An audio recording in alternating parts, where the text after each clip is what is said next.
Between 1792 and 1800, more than 400 enslaved men, women, and children constructed what would become the most iconic building in the United States. Their names were intentionally removed from official records.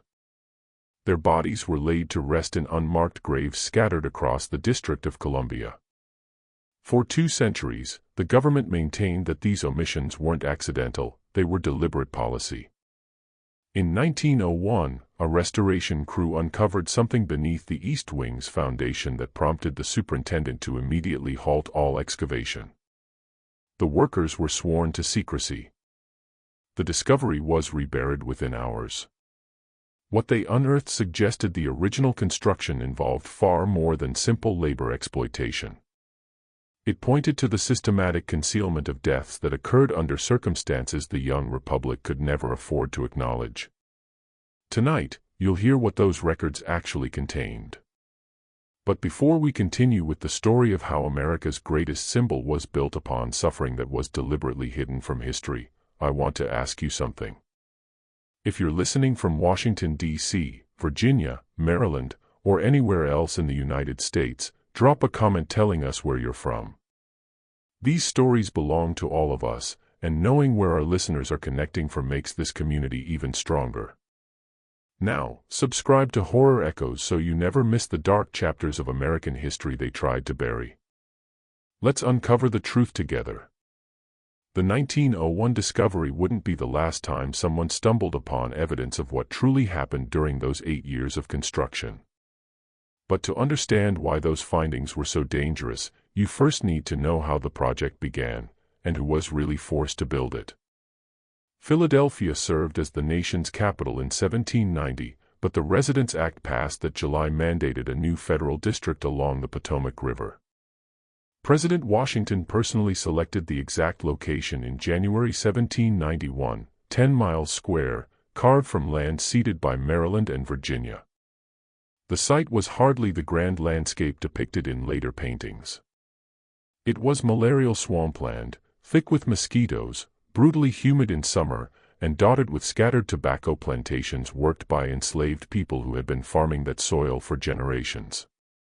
The commissioners appointed to oversee construction faced an immediate problem. The federal government had no money. The entire project, President's House, Capitol, department buildings, roads, would cost an estimated $400,000, an astronomical figure for a nation still drowning in Revolutionary War debt. Secretary of State Thomas Jefferson proposed a solution that appeared elegant in its simplicity. Hire enslaved workers.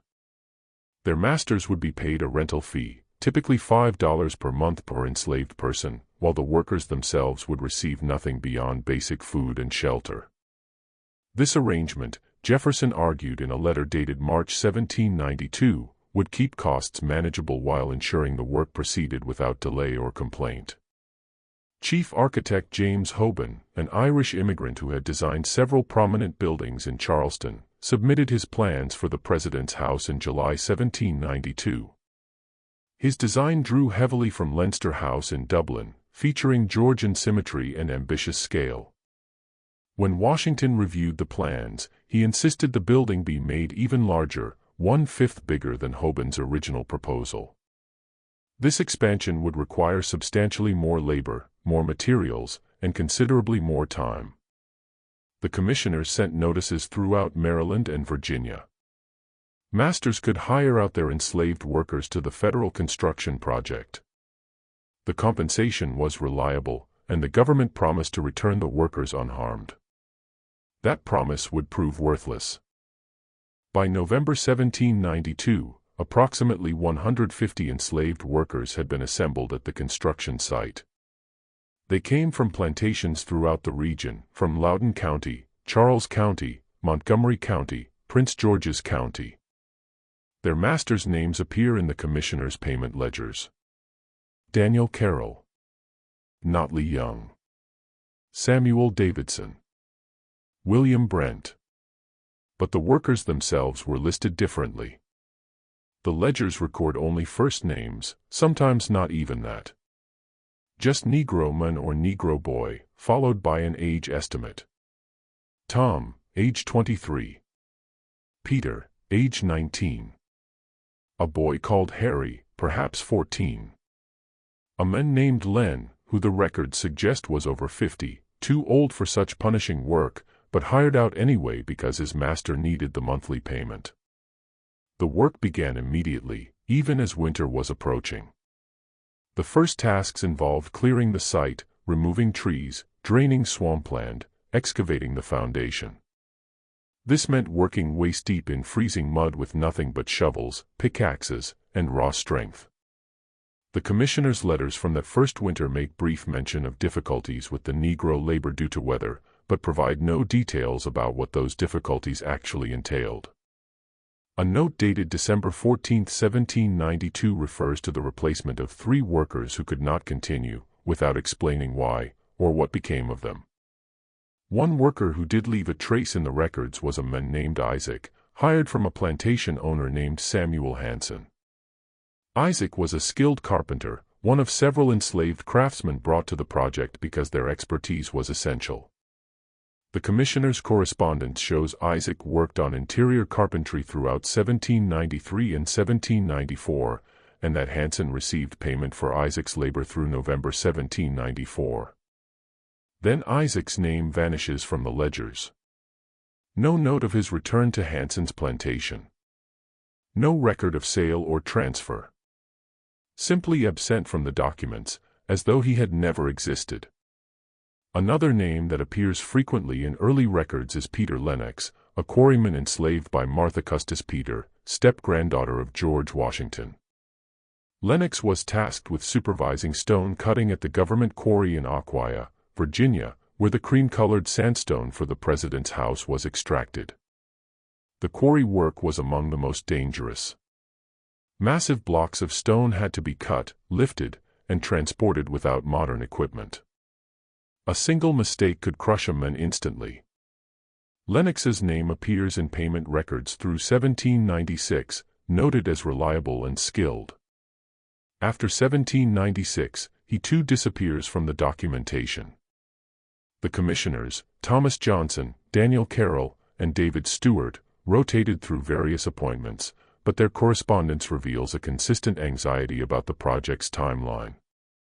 President Washington wanted the house completed before his term ended in 1797. That pressure translated directly into grueling work schedules for the enslaved laborers. Letters between the commissioners and Hoban reference working from dawn until dark when weather permits and double crews on foundation work to meet deadlines. These brief mentions hint at the reality: 16-hour days, 7 days a week during good weather, with no compensation beyond minimal food. The living conditions were equally brutal. Enslaved workers were housed in temporary wooden structures near the construction site, crude barracks that offered little protection from the elements. An expense record from March 1793 notes the purchase of straw for Negro quarters, suggesting they slept on the ground with only straw for bedding. Another entry from August 1793 authorizes the purchase of salt fish and cornmeal for feeding the Negro workers. The cheapest possible provisions. No meat, no vegetables, just barely enough to keep them working. Disease was inevitable. The swampland bred malaria, typhoid, dysentery. The commissioner's letters occasionally mentioned sickness among the workforce, always framed as an inconvenience to the construction schedule. A note from June 1793 complains that the flux has taken hold among the Negro laborers, reducing our available workforce by nearly a third. The flux, dysentery, could kill within days if severe. The letter says nothing about treatment or recovery. Only the delay it caused. Medical care for enslaved workers was minimal at best. The commissioners hired a physician named William Thornton to attend to workers, but his compensation records show he was paid far less for treating enslaved workers than for treating free white laborers. More tellingly, Thornton's bills show dramatically fewer visits to enslaved workers, despite their larger numbers. When an enslaved person fell too ill to work, the most common solution was to send them back to their master and hire a replacement. This practice left no paper trail of what happened to those who were returned, whether they recovered, whether they died, whether they were sold off to recoup the lost rental income. Scottish stonemason Colin Williamson kept more detailed records than most. Williamson supervised much of the stonework and maintained a diary that survived in his family's papers until it was donated to the Library of Congress in 1968. His entries from 1794 and 1795 provide rare glimpses into the daily reality. "The Negro men worked the stone despite bleeding hands," he wrote in April 1794. "They are given no gloves, no proper tools for their hands, yet are expected to produce the same quality as trained masons. Several have infections that should be tended. I mentioned this to the commissioner's representative, who said treatment would be provided when time allowed. Time, it seems, never allows." Williamson's diary also records an incident from July 1794 that appears nowhere in any official documentation. "Today a scaffold collapsed on the south wall. 3 men fell, 2 of them Negroes. The white man was carried to the physician immediately. The 2 Negroes were left where they fell for nearly an hour before anyone attended them. One appears to have a broken back. I suspect he will not survive, and if he does, he will never walk again. This troubles me greatly, but I am told this is not my concern." The man with the suspected broken back was likely a worker named Ben, enslaved by William Brent. Ben's name appears in payment ledgers through June 1794, then stops. Brent continued to receive payment for Negro labor in July and August 1794, but the name changes to Negroman Jim. This pattern, sudden name substitutions in the payment records without explanation, occurs repeatedly throughout the construction period, suggesting workers were being replaced, but the circumstances of their departure were deliberately left unrecorded.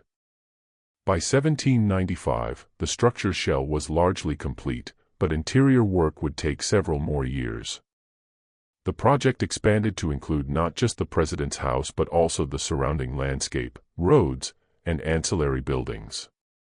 This expansion meant the workforce actually grew during the latter half of the decade. At its peak in 1798, somewhere between 400 and 500 workers labored on the site and in related operations like the quarries, brick kilns, and lumber mills. The majority were enslaved. The commissioner's papers from this period grow increasingly terse about the enslaved workforce. Earlier letters at least acknowledged them by category: Negro carpenters, Negro laborers, Negro quarrymen. After 1795, the references become vaguer.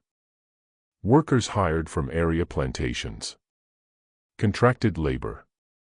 Servants. This linguistic shift wasn't accidental.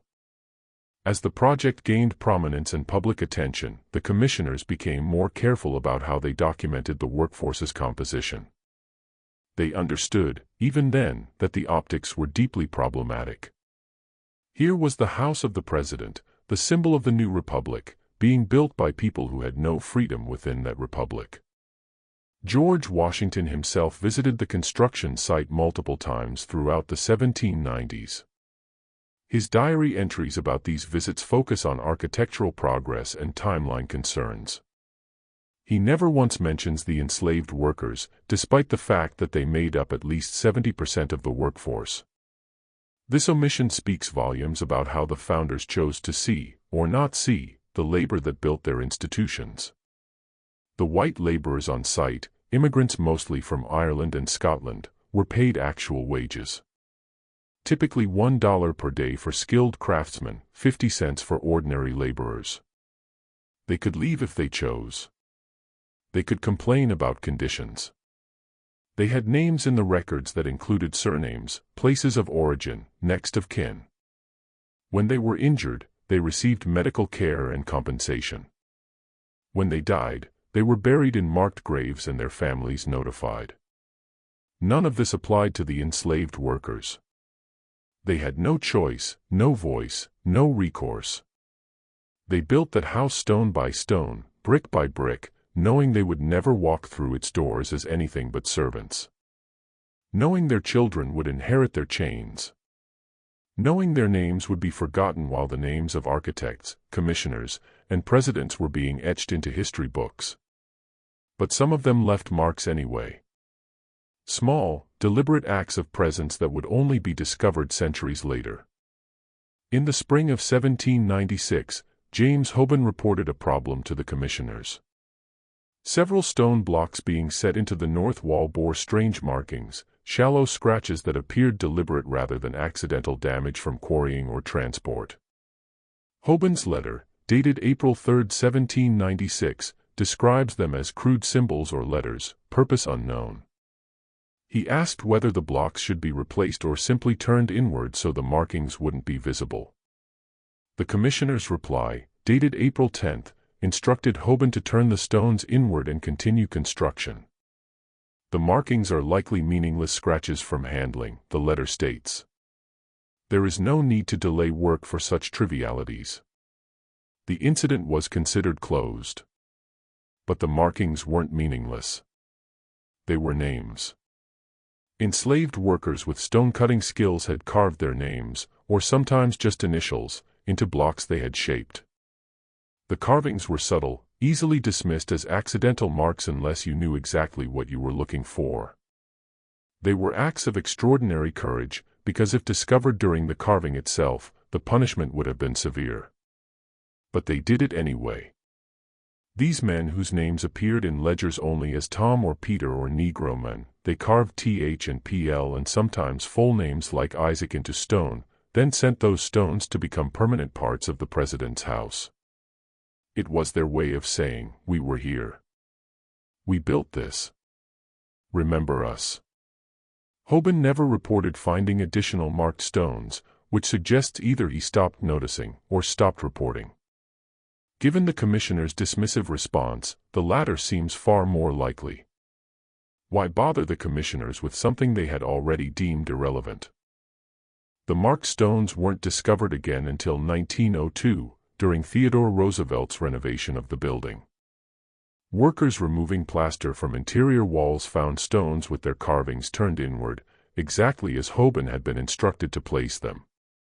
The renovation supervisor, a man named Charles McKim, made a note of the discovery in his private records. Found various stones with crude markings on interior faces. Some appear to be initials or names. Origin uncertain. Likely made by workers during original construction. McKim's note suggests he grasped the significance, but no official report was ever filed. The stones remained in place, hidden once again behind fresh plaster. But the marked stones were only a small part of what had been deliberately concealed. The more significant hiding began in the summer of 1797, following an incident that could have destroyed the project's already fragile reputation. July 1797 brought one of the worst heat waves anyone could remember. Temperatures climbed above 100 degrees for days at a stretch. The combination of extreme heat, swampland humidity, and inadequate water supplies created catastrophic conditions for the workers. Within 2 weeks, dozens of enslaved laborers fell ill with what the commissioner's correspondence vaguely refers to as summer fevers. The commissioner sent urgent letters to plantation owners. "Your workers have taken sick and cannot continue. Send replacements." These letters are unusually numerous for late July and early August of 1797. At least 23 survive in the archives, and each requests immediate replacement workers, which suggests the number of sick workers exceeded 23, possibly by a substantial margin. What happened to those workers? The commissioner's papers contain no follow-up correspondence explaining their fate. The plantation owner's replies, where they survive, are terse. Replacement sent. No mention of the sick workers being returned. No mention of recovery or death. Nothing. Colin Williamson's diary entries from this period are harrowing. The sickness spreads through the Negro quarters like wildfire, he wrote on July 23, 1797. "I have seen at least a dozen men too weak to stand. Yet there is no physician attending them. They lie in those wretched barracks burning with fever, and no one seems concerned except to determine when replacement workers will arrive. I asked the commissioner's man what provisions have been made for treatment. He told me the sick ones have been moved to an isolated area to prevent contagion spreading to the other workers. When I asked where this isolated area was, he became evasive and told me it was not my affair. Williamson's entry from July 28 is more disturbing still. I have learned where the sick are being kept. There is a hastily constructed shed near the old kiln site, perhaps a quarter-mile from the main construction. I walked there this morning despite being told to keep to my assigned area. What I found troubles me deeply. At least 20 men lie in that shed with almost no care. One woman, a young girl, really, cannot be more than 16, tends to them as best she can with nothing but water and rags. The heat inside that shed is unbearable. Many of the men are clearly dying. I confronted the overseer about this barbaric treatment and was told quite plainly that the commissioners cannot afford to halt construction for illness, that the sick will either recover or they won't, and that my job is stonework, not nursing. I feel ashamed to be part of this enterprise. The young girl Williamson mentioned appears nowhere in official records. Enslaved women worked on the project too, primarily as cooks and laundresses, but their presence is barely documented. This particular girl may have been brought specifically to tend the sick, an enslaved person with nursing experience hired temporarily and then returned to her master when the crisis passed. Or didn't pass. Williamson's final entry on the subject, dated August 5, 1797, is chilling in its brevity. The shed near the kiln is empty now. All of them. I asked what happened to the men who were there. I was told they had recovered and been sent back to their plantations. But I saw no wagons arrive to transport them. I saw no men walking or being helped away. The shed is simply empty, and no one will speak of it. I suspect something terrible has occurred, but I have no proof and no one to tell who would care. What happened to those sick workers? If they had truly recovered and been returned, there would be documentation, letters from plantation owners acknowledging the return, complaints about workers arriving in weakened condition, something.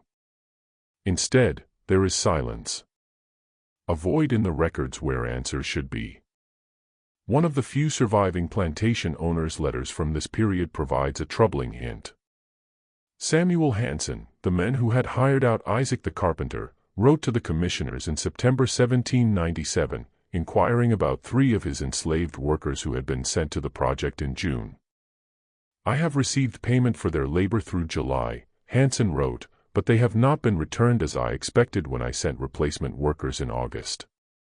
I would like to know their whereabouts and when they might return, as I have need of them for harvest work. The commissioner's reply, dated September 18, 1797, is maddeningly vague. The workers to which you refer were afflicted with summer illness and could not continue. Arrangements were made for their care. We will inquire into their present situation and inform you accordingly. No follow-up letter exists to show whether the commissioners ever provided that information. But some plantation owners didn't give up. In November 1797, William Brent sent a pointed letter to the commissioners demanding the return of 5 enslaved workers who hadn't come back to his plantation despite being replaced months earlier.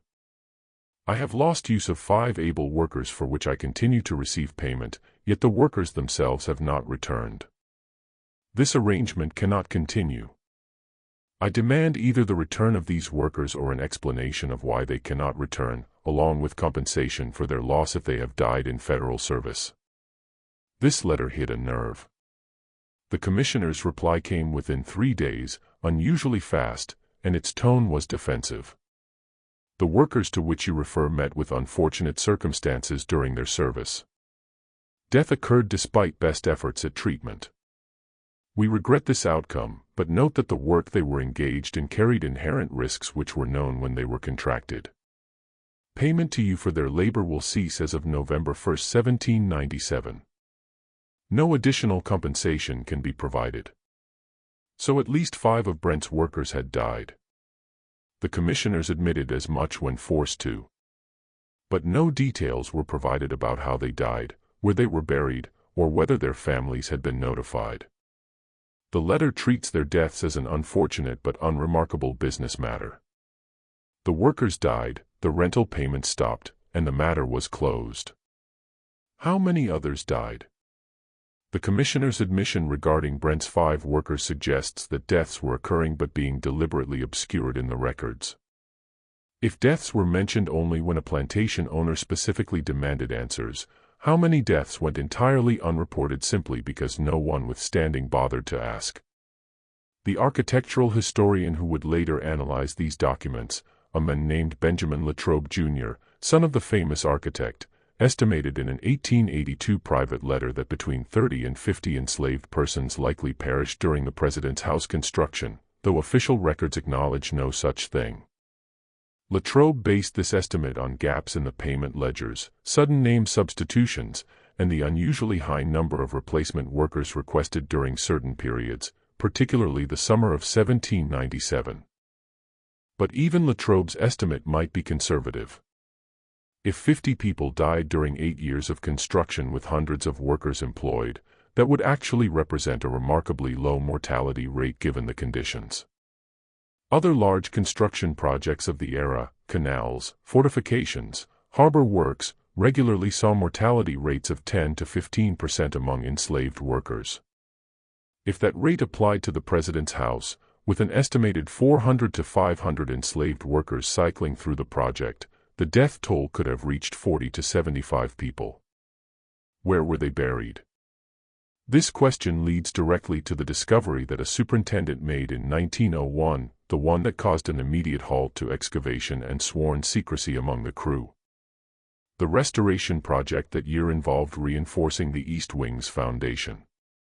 Workers dug down to expose the original foundation stones laid in 1792. About 6 feet below the current ground level, they found bones. Human bones. At least a dozen skulls, according to the superintendent's private notes, along with numerous other bones that appeared to have been buried hastily and without ceremony. No coffins. No markers. Just bones in the earth beneath the building's foundation. The superintendent, a man named Henry Reed, immediately recognized the implications. If news spread that human remains had been found in unmarked graves beneath the White House, it would trigger investigations, questions, and potentially a massive public scandal. Reed made his decision within an hour. Rebury the bones exactly where they had been found. Tell no one outside the work crew. Move the foundation work to the western side of the building. And every worker on that crew would understand that discussing this discovery with anyone would result in immediate dismissal. The Negro workers on the crew had gone very quiet when the bones were uncovered. One older man, a laborer named Joseph, who had worked on the White House grounds for 40 years, approached Reed as the reburial was taking place. "Sir," Joseph said quietly, "my father worked on building this house back in the old days. He told stories before he died. He said there were men buried near the house, workers who died, and nobody wanted to make a fuss about it. He called them the forgotten ones." Reed looked at the old man. "Did your father say how many?" "He didn't know for certain, sir. But he said it was more than a few. He said there was a bad summer, terrible hot, and a lot of men got sick. He said they took the sick ones away to a shed somewhere, and after a while, you didn't hear them anymore. He said folks knew they'd died, but nobody would say it plain. Just buried them quiet and kept working." Reed nodded slowly. "Thank you for telling me that, Joseph. But this discovery, what we found today, it doesn't leave this work site. You understand?" "Yes, sir. I understand." Joseph paused. "But those men deserve better than being buried twice with no one knowing." "I know they do," Reed said. "But that's not a decision I can make." That evening, Reed sat in his room at a boarding house near the White House and wrote in his personal diary, "We found them today. At least 12 skulls, possibly more, buried roughly outside the original Eastern foundation. No coffins, no markers, no dignity. Some skulls showed damage that might be from trauma, though I am no expert. Joseph, one of our Negro workers, said his father told stories about workers buried near the house during construction. He called them the Forgotten Ones. An apt name. We reburied everything this afternoon. I've told the crew that anyone who speaks of this will be dismissed immediately. I've moved the foundation work to the west side. This discovery cannot become public knowledge. But I confess I felt ill all evening thinking of those souls buried like refuse beneath this great symbol of our republic. Reed never filed an official report. He never told the president's staff or the Interior Department. He kept the secret until his death 23 years later, and only his private diary, which his family kept but never read carefully, preserved any record of what had been found. The bones that Reed and his crew reburied that October afternoon in 1901 remained in the ground, as forgotten in the 20th century as they had been in the 18th. The men they belonged to, some of whom had probably carved their names into stones now hidden behind plaster, stayed nameless and unmourned. But the discovery raised questions that Reed couldn't stop thinking about, even though he would never ask them aloud. If at least 12 people were buried just outside the Eastern Foundation, how many more lay elsewhere on the grounds? The property covered 18 acres. Were there other burial sites that had never been disturbed? How many people had really died building this house? Reed thought about Joseph's father's story of the shed where sick workers were taken during that terrible summer. He thought about the skulls with trauma damage. He thought about the fact that no official record acknowledged any of this. Someone in 1797 had decided these deaths weren't worth documenting. Someone in 1867 had decided that bones found during repairs should be quietly reburied. And now Reed himself had made the same decision in 1901. The pattern was unmistakable. The dead would stay buried. The truth would stay hidden. And the comfortable mythology surrounding the building would remain undisturbed. The following spring, in March 1902, workmen removing old plaster from interior walls during renovation work discovered something that James Hoban had quietly documented back in 1796. Behind the plaster, on stones that had been turned inward so their carved faces wouldn't be visible, were shallow scratches that weren't random at all. They were names. Initials. Small, deliberate marks carved by the very people who had shaped those stones. One worker noticed a stone with clear letters, TH. Another bore PL. A third showed what looked like Isaac, carved carefully into the cream-colored sandstone. The workman called over his supervisor, who examined the markings and then ordered the workers to replace the plaster immediately and say nothing about what they had found. But one worker, a young man named Timothy O'Brien, made a sketch of 3 of the carved stones before the plaster was replaced. He wrote in his own diary that evening. Found names carved in the stones today. Old James, the colored man who works in the basement, says those were likely enslaved men who built this place. He says they carved their names so they wouldn't be forgotten.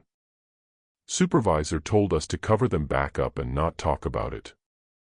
Seems wrong, leaving those names hidden. But I suppose that's how it's always been. O'Brien's sketch showed 3 sets of markings. TH on one stone. PL on another. Isaac on a third. Thomas.